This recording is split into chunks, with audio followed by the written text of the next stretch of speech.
नमस्कार दोस्तों, स्वागत है आप सभी का रोशन जिंदगी के बेहद खास वीडियो में। दोस्तों, आज मैं आपके साथ एक ऐसा बहुत ही काम का, भरोसेमंद और असर दिखाने वाला घरेलू नुस्खा साझा करने वाला हूं, जिसे पुराने समय की देसी चिकित्सा, दादी नानी के आजमाए हुए तरीकों और कई पीढ़ियों से चले आ रहे अनुभवों का निचोड़ माना जाता है। ये देसी तरीका खासकर उन लोगों के लिए बहुत लाभ देने वाला साबित होता है जिनके शरीर में लंबे समय से हड्डियों का दर्द बना रहता है, जिनकी मांसपेशियां बार बार सख्त और जमी हुई सी महसूस होती हैं, जिनके जोड़ों में हर समय कसाव, भारीपन या जकड़न बनी रहती है और जिनके घुटनों, कंधों या कमर में पुरानी तकलीफें अब आराम देने का नाम नहीं ले रही हैं। यह पुराना देसी उपाय धीरे धीरे शरीर के अंदर काम करता है, इन सभी परेशानियों को जड़ से कम करने में मदद करता है और शरीर को फिर से पहले जैसा हल्का, लचीला और एक्टिव बनाने में बड़ी भूमिका निभाता है। वैसे तो इससे पहले भी मैंने सेहत से जुड़ी कई बीमारियों, रोजमर्रा की हेल्थ प्रॉब्लम्स और अलग अलग तरह की तकलीफों पर विस्तार से बातें की हैं और हर विषय में आसान भाषा में समझाते हुए कई आयुर्वेदिक और घरेलू उपाय भी आप सभी के साथ शेयर किए हैं। लेकिन आज जो घरेलू नुस्खा मैं आपके सामने रख रहा हूं, वह बाकी तरीकों के मुकाबले और भी ज्यादा आसान है, असर में और भी गहरा है और बहुत जल्दी राहत देने की ताकत रखता है। इस नुस्खे की सबसे बड़ी खास बात यह है कि इसे कोई भी व्यक्ति बिना थके, बिना ज्यादा मेहनत किए और बिना समय बर्बाद किए कुछ ही मिनटों में तैयार कर सकता है। दूसरी दिलचस्प बात यह है कि इसे बनाने के लिए सिर्फ दो ही चीजों की जरूरत होती है। ये दोनों चीजें इतनी आम हैं कि या तो पहले से आपके घर की किचन में मौजूद होंगी या फिर पास की किराना दुकान, जनरल स्टोर या छोटे से बाजार से बहुत आसानी से मिल जाएंगी। इसे बनाने का तरीका भी इतना सरल है कि चाहे आप इसे सुबह तैयार करें या शाम को, दिन में बनाएं या रात में, हर समय यह तुरंत तैयार हो जाता है और हर वक्त अपना काम करता है। अब यहां दोस्तों, एक बहुत जरूरी बात को समझना बेहद आवश्यक है।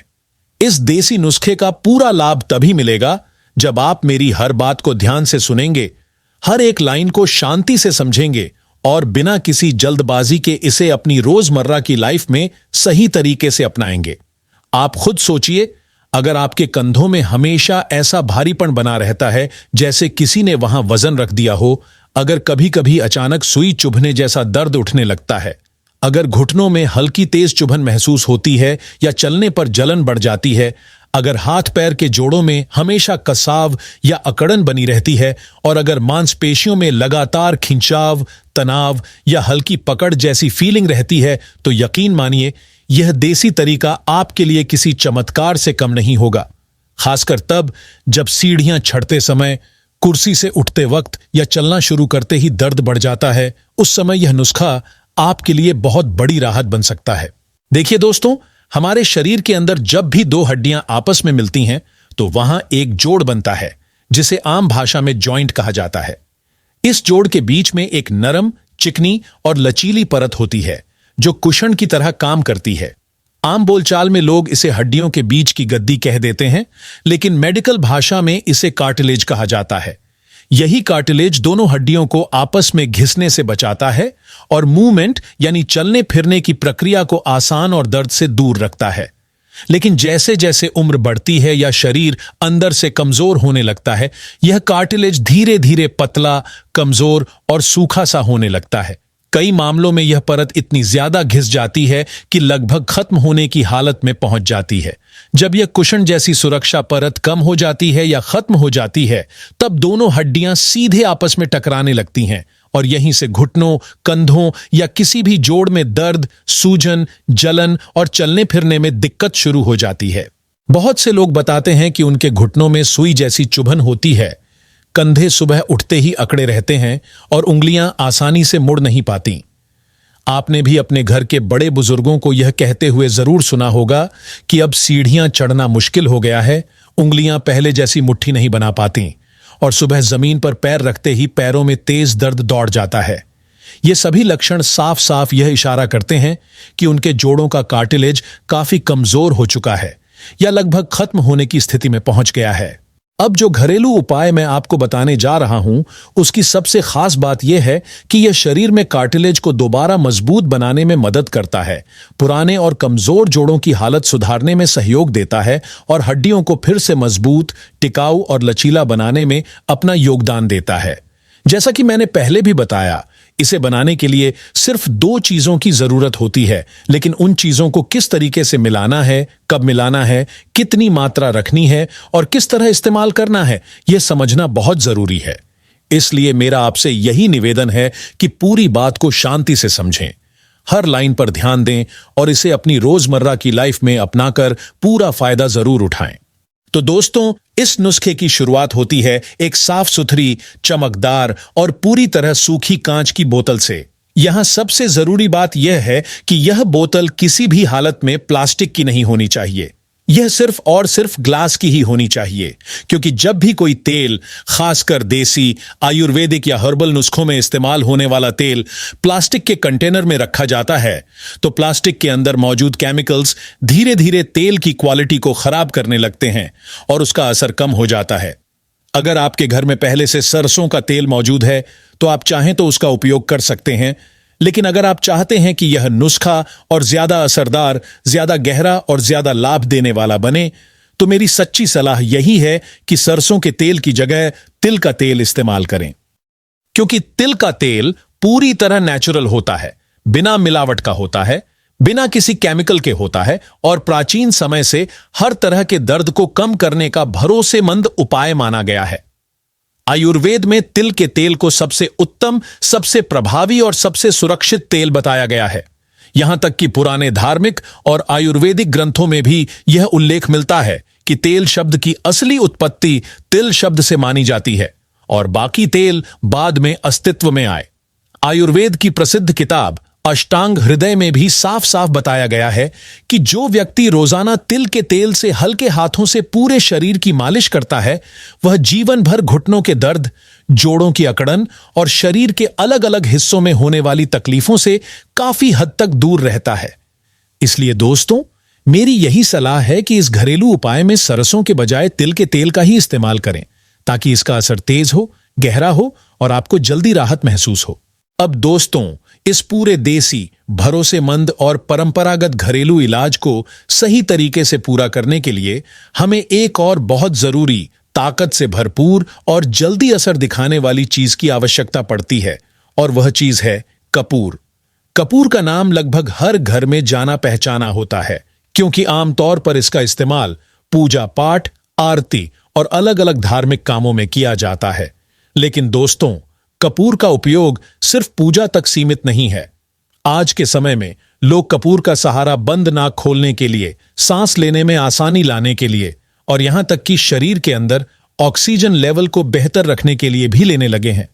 कपूर की सबसे बड़ी खासियत यह होती है कि यह हमारी ब्रीदिंग यानी सांस लेने की प्रक्रिया को तेज करता है और हमारे लंग्स यानी फेफड़ों को थोड़ा मजबूत बनाता है, जिससे शरीर में फ्रेशनेस और एनर्जी बनी रहती है। लेकिन इस खास घरेलू उपाय में हम कपूर का इस्तेमाल सांस या नाक के लिए नहीं, बल्कि जोड़ों के दर्द, सूजन और अंदर जमी हुई अकड़न को धीरे धीरे कम करने के लिए करेंगे, ताकि जहां जहां शरीर में हड्डियों या मांसपेशियों में तकलीफ हो रही है, वहां तक यह तेल तेजी से आराम पहुंचा सके। अब आपको करना यह है कि कपूर के केवल 2 छोटे छोटे टुकड़े लें। इन टुकड़ों को किसी ओखली मूसल, पत्थर वाले ग्राइंडर या किसी भी मजबूत चीज की मदद से धीरे धीरे कूटते जाएं और इतना बारीक बना लें कि यह बिल्कुल महीन पाउडर यानी बहुत पतला चूर्ण बन जाए। इस बात का विशेष ध्यान रखें कि कपूर का कोई भी बड़ा या मोटा टुकड़ा बिल्कुल भी बचा हुआ न रहे। जब कपूर पूरी तरह से बारीक चूर्ण में बदल जाए, तब उसे उसी साफ, सूखी और चमकदार कांच की बोतल में डाल दें, जिसमें आपने पहले से तिल का तेल भर कर रखा हुआ है। इसके बाद बोतल का ढक्कन अच्छी तरह से बंद करें और बोतल को दोनों हाथों से पकड़कर कुछ देर तक हल्के हल्के हिलाते रहें, ताकि कपूर का चूर्ण और तिल का तेल आपस में अच्छे से मिल जाएं और एक स्मूथ, एकसार और पूरी तरह घुला हुआ मिक्सचर तैयार हो जाए। अब दोस्तों, इस तैयार किए गए तेल को कम से कम 1 घंटे तक सीधी और तेज धूप में रखना बहुत जरूरी होता है। अगर मौसम गर्मियों का है तो यह काम और भी आसानी से हो जाता है, क्योंकि उस समय सूर्य की किरणें तेज होती हैं और तेल पर अच्छा असर डालती हैं। लेकिन अगर मौसम सर्दियों का है, आसमान में बादल छाए हुए हैं या धूप कम निकल रही है, तो इस प्रक्रिया में थोड़ी परेशानी हो सकती है। ऐसे में कोशिश करें कि किसी ऐसे दिन इसे धूप में रखें जब सूर्य की रोशनी सीधे बोतल पर पड़ सके। पूरे 1 घंटे तक धूप में रखने के बाद यह तेल पूरी तरह तैयार, ज्यादा शक्तिशाली और इस्तेमाल के लिए तैयार हो जाता है।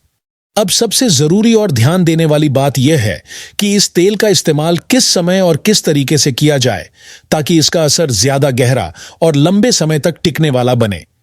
इस तेल को लगाने का सबसे अच्छा समय सुबह का या दिन का समय माना जाता है, जब शरीर का टेम्परेचर नेचुरली एक्टिव रहता है।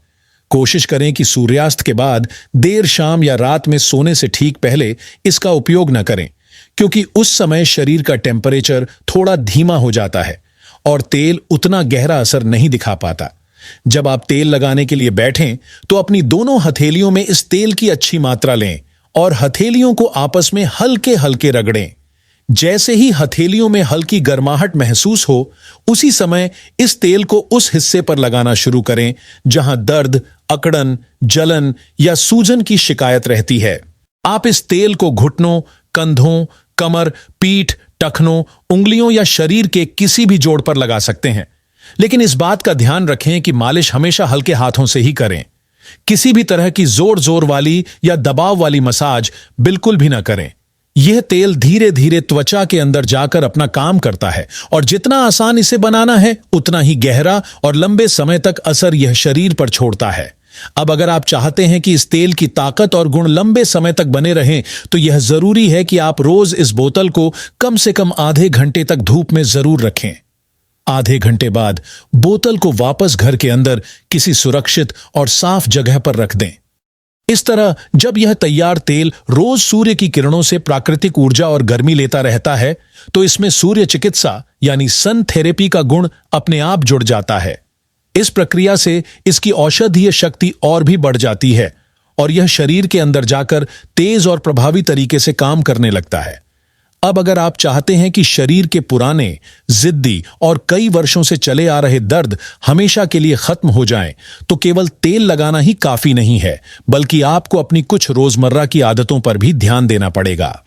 जैसे कि रात के समय सोने से पहले दही, लस्सी या किसी भी तरह की खट्टी चीजों का सेवन करने से बचना चाहिए। इसके अलावा कोशिश करें कि राजमा, अरहर की दाल, आलू, फूल गोभी और सफेद चावल जैसी चीजों को कम मात्रा में खाएं, क्योंकि ये चीजें शरीर के अंदर वात तत्व को बढ़ा देती है।